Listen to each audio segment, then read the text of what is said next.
गहरा समुद्र, रहस्य का एक दायरा नीले रंग के पर्दे के नीचे छिपा हुआ। ये बहुत ज्यादा दबाव, ठंडे तापमान और हमेशा के अंधेरे की दुनिया है। फिर भी यहाँ जीवन फलता फूलता है। ये हमारी सोच से भी ज्यादा अजीब और अद्भुत रूपों में मौजूद है। ये पृथ्वी पर आखिरी सीमा है, गहरा समुद्र, और इसमें ऐसे रहस्य हैं जिनका अभी तक पता नहीं चला है। हम इस विशाल विस्तार के बारे में बहुत कम जानते हैं। ये एक ऐसी दुनिया है जिसने सदियों से खोजकर्ताओं और वैज्ञानिकों को मोहित किया है। गहरा समुद्र बहुत ज्यादा चीजों वाली दुनिया है। ये बहुत ज्यादा दबाव की जगह है, जहां ऊपर के पानी का वजन बहुत ज्यादा होता है। ये अंधेरे की दुनिया है, जहां सूरज की रोशनी कभी नहीं पहुंचती। इन कठोर परिस्थितियों के बावजूद जीवन अपना रास्ता खोज लेता है। गहराई में जीव इस अनोखे वातावरण में जीवित रहने के लिए ढल गए हैं। वे अंधेरे के जीव हैं जिनके शरीर में बायोल्यूमिनेसेंट रोशनी होती है, जो रसातल में चमकती और टिमटिमाती है। गहरा समुद्र इस बात की याद दिलाता है कि हमें अपने ग्रह के बारे में अभी कितना कुछ खोजना है। ये अजूबों की जगह है, खूबसूरती की जगह है, और एक ऐसी जगह है जिसकी हमें रक्षा करनी चाहिए। ऐसी दुनिया की कल्पना करो जहां सूरज की रोशनी नहीं है, जहां केवल रोशनी उन जीवों से आती है जो वहां रहते हैं। गहरे समुद्र की यही हकीकत है। यहां इस एक्सट्रीम एनवायरनमेंट में जीवित रहने के लिए जीवन असाधारण तरीकों से विकसित हुआ है। अजीबोगरीब और खूबसूरत जीव रसातल को अपना घर कहते हैं। जायंट स्क्विड, जिनकी आंखें खाने की प्लेट्स जितनी बड़ी होती हैं, गहराई में छिपे रहते हैं। एंगलर फिश अपने बायोल्यूमिनेसेंट लुअर्स के साथ अंधेरे में शिकार को आकर्षित करते हैं। और ट्यूब वर्म्स बैक्टीरिया के साथ सिम्बियोटिक रिलेशनशिप्स में रहते हैं। हाइड्रोथर्मल वेंट्स में फलते फूलते हैं, जहां समुद्र तल से बहुत ज्यादा गर्म पानी निकलता है। ये जीव सबसे चुनौतीपूर्ण वातावरण में भी जीवन के अनुकूल होने और फलने फूलने की शक्ति का प्रमाण है। वे एक याद दिलाते हैं कि हम पृथ्वी पर जीवन की विविधता की सतह को बस खरोंचना शुरू कर रहे हैं। गहरा समुद्र बायोडाइवर्सिटी का खजाना है। ये अनगिनत प्रजातियों का घर है, जिनमें से कई अभी भी विज्ञान के लिए अज्ञात हैं। ये जीव न केवल अध्ययन करने के लिए आकर्षक हैं, बल्कि समुद्र के इकोसिस्टम में भी महत्वपूर्ण भूमिका निभाते हैं। इस नाजुक इकोसिस्टम की रक्षा करना हमारी जिम्मेदारी है। गहरे समुद्र को प्रदूषण से लेकर क्लाइमेट चेंज तक कई तरह के खतरों का सामना करना पड़ रहा है। हमें यह सुनिश्चित करने के लिए अभी कार्य करना चाहिए कि यह अनोखी और अद्भुत दुनिया आने वाली पीढ़ियों के लिए सुरक्षित रहे। परछाई से एक नया खतरा उभरता है, जो गहरे समुद्र पर एक काला साया डालता है। Deep sea mining. Rare earth metals की मांग से प्रेरित होकर कंपनियां समुद्र तल पर अपनी नजरें गड़ा रही हैं, जो इसके खनिज धन का दोहन करने के लिए उत्सुक हैं। लेकिन किस कीमत पर? गहरा समुद्र तल एक नाजुक वातावरण है, जो अनोखे और नाजुक इकोसिस्टम्स का घर है। डीप सी माइनिंग अपनी विनाशकारी प्रथाओं के साथ इन इकोसिस्टम्स को नष्ट करने की धमकी देता है, विनाश का निशान छोड़ जाता है। बड़ी बड़ी मशीनों की कल्पना करो, जो समुद्र तल को मथ रही है, खनिज निकाल रही हैं और सेडिमेंट के गुब्बार छोड़ रही हैं, जो समुद्री जीवन को दबाते और नष्ट करते हैं।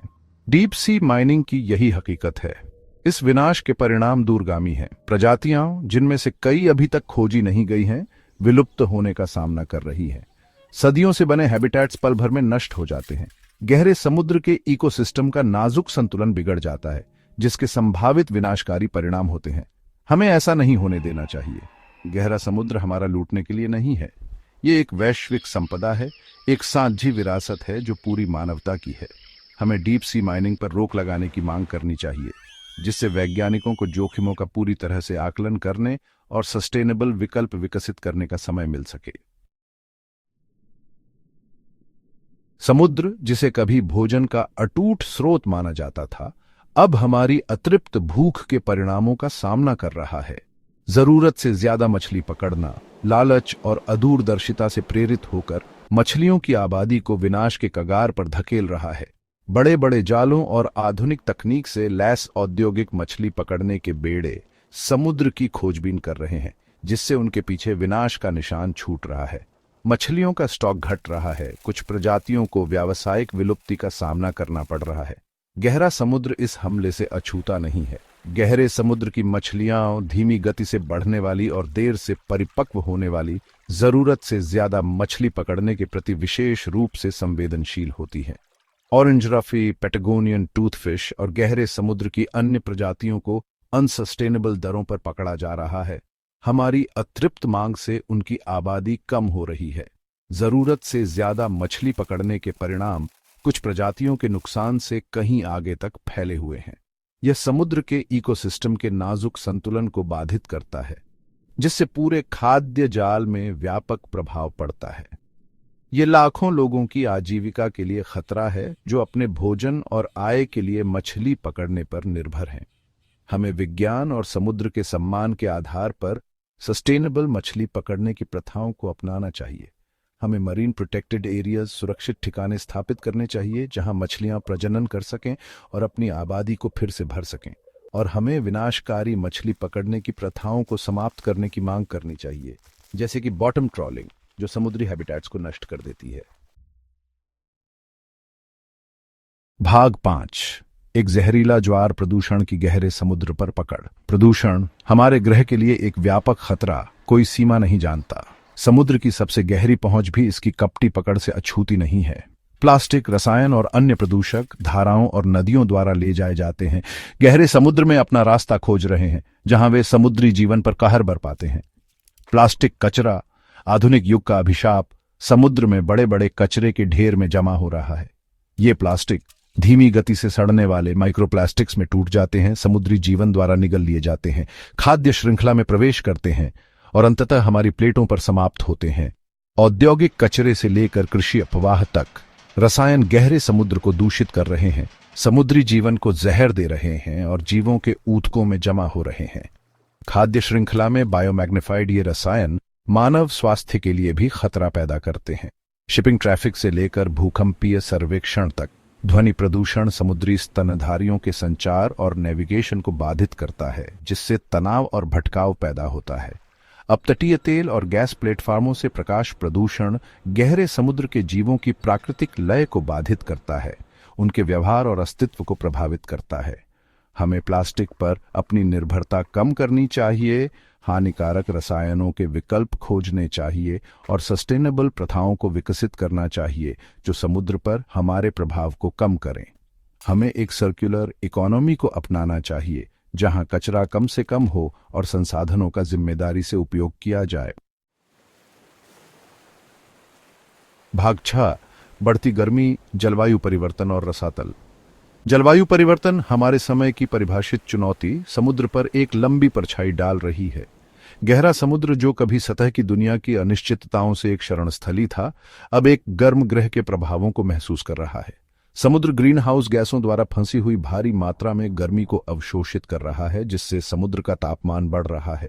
यह वार्मिंग समुद्र की धाराओं में परिवर्तन का कारण बन रही है, पोषक तत्वों और ऑक्सीजन के वितरण को प्रभावित कर रही है और गहरे समुद्र के पारिस्थितिक तंत्र के नाजुक संतुलन को बदल रही है। समुद्र का अम्लीकरण, वायुमंडल से कार्बन डाइऑक्साइड के अवशोषण के कारण समुद्र के रसायन विज्ञान को बदल रहा है, जिससे कुछ जीवों जैसे कोरल और शंख के लिए अपने गोले और कंकाल बनाना मुश्किल हो रहा है।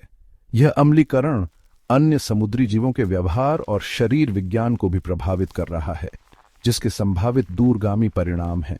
समुद्र के स्तर में वृद्धि, ग्लेशियरों और बर्फ की चादरों के पिघलने के कारण तटीय आवासों में पानी भर रहा है, समुदायों को विस्थापित कर रहा है और बुनियादी ढांचे के लिए खतरा पैदा कर रहा है। ये तटीय जल की लवणता को भी प्रभावित कर रहा है, जिसका समुद्री जीवन और मानव गतिविधियों पर प्रभाव पड़ता है। हमें जलवायु परिवर्तन के मूल कारणों का समाधान करना चाहिए, कम कार्बन वाली अर्थव्यवस्था में परिवर्तन करना चाहिए, जीवाश्म ईंधन पर अपनी निर्भरता कम करनी चाहिए और अक्षय ऊर्जा स्रोतों में निवेश करना चाहिए।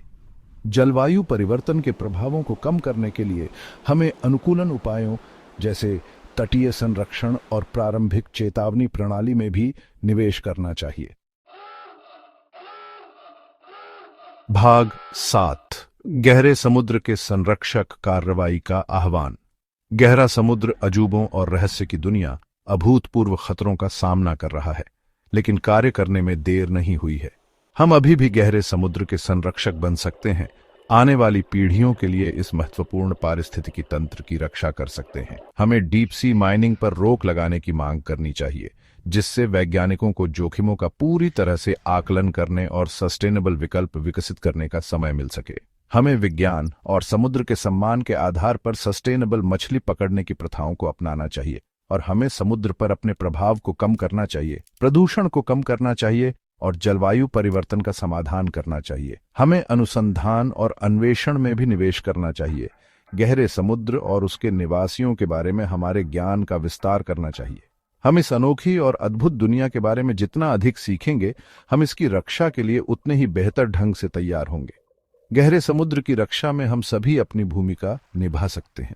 हम अपने दैनिक जीवन में सस्टेनेबल विकल्प चुन सकते हैं, अपनी खपत को कम कर सकते हैं और समुद्र की रक्षा के लिए काम कर रहे संगठनों का समर्थन कर सकते हैं। हम गहरे समुद्र के महत्व और इसके सामने आने वाले खतरों के बारे में जागरूकता बढ़ा सकते हैं और हम अपने नेताओं से कार्रवाई की मांग कर सकते हैं, उनसे समुद्र संरक्षण को प्राथमिकता देने का आग्रह कर सकते हैं। भाग 8, हमारी विरासत, हमारी जिम्मेदारी। गहरे समुद्र का भविष्य और वास्तव में हमारे ग्रह का भविष्य अधर में लटका हुआ है। आज हम जो चुनाव करते हैं वह उस विरासत का निर्धारण करेगा जो हम आने वाली पीढ़ियों के लिए छोड़ते हैं। क्या हमें उस पीढ़ी के रूप में याद किया जाएगा जिसने अल्पकालिक लाभ के लिए समुद्र को लूटा, या हम वह पीढ़ी होंगे जिसने सभी जीवन की परस्पर जुड़ाव को पहचाना और इस महत्वपूर्ण पारिस्थितिकी तंत्र की रक्षा के लिए काम किया? कार्य करना हमारा नैतिक कर्तव्य है। गहरा समुद्र केवल दोहन करने का संसाधन नहीं है, यह हमारे ग्रह का एक महत्वपूर्ण हिस्सा है। जैसा कि हम जानते हैं, जीवन के लिए आवश्यक है। यह हमें ऑक्सीजन प्रदान करता है, हमारी जलवायु को नियंत्रित करता है और जैव विविधता के धन का घर है। गहरे समुद्र की रक्षा करना केवल एक पर्यावरणीय मुद्दा नहीं है, यह सामाजिक न्याय का भी मुद्दा है। अपनी आजीविका के लिए समुद्र पर सबसे अधिक निर्भर समुदाय अक्सर समुद्र के क्षरण के प्रभावों के प्रति सबसे अधिक संवेदनशील होते हैं। हमें बहुत देर होने से पहले अभी कार्य करना चाहिए। हमें आने वाली पीढ़ियों के लिए इस अद्भुत दुनिया को फलता फूलता रहना सुनिश्चित करते हुए बिना आवाज वालों के लिए आवाज बनना चाहिए, गहरे समुद्र के संरक्षक बनना चाहिए। हमारी विरासत, हमारी जिम्मेदारी है कि हम आने वाली पीढ़ियों के लिए एक स्वस्थ समुद्र छोड़ें।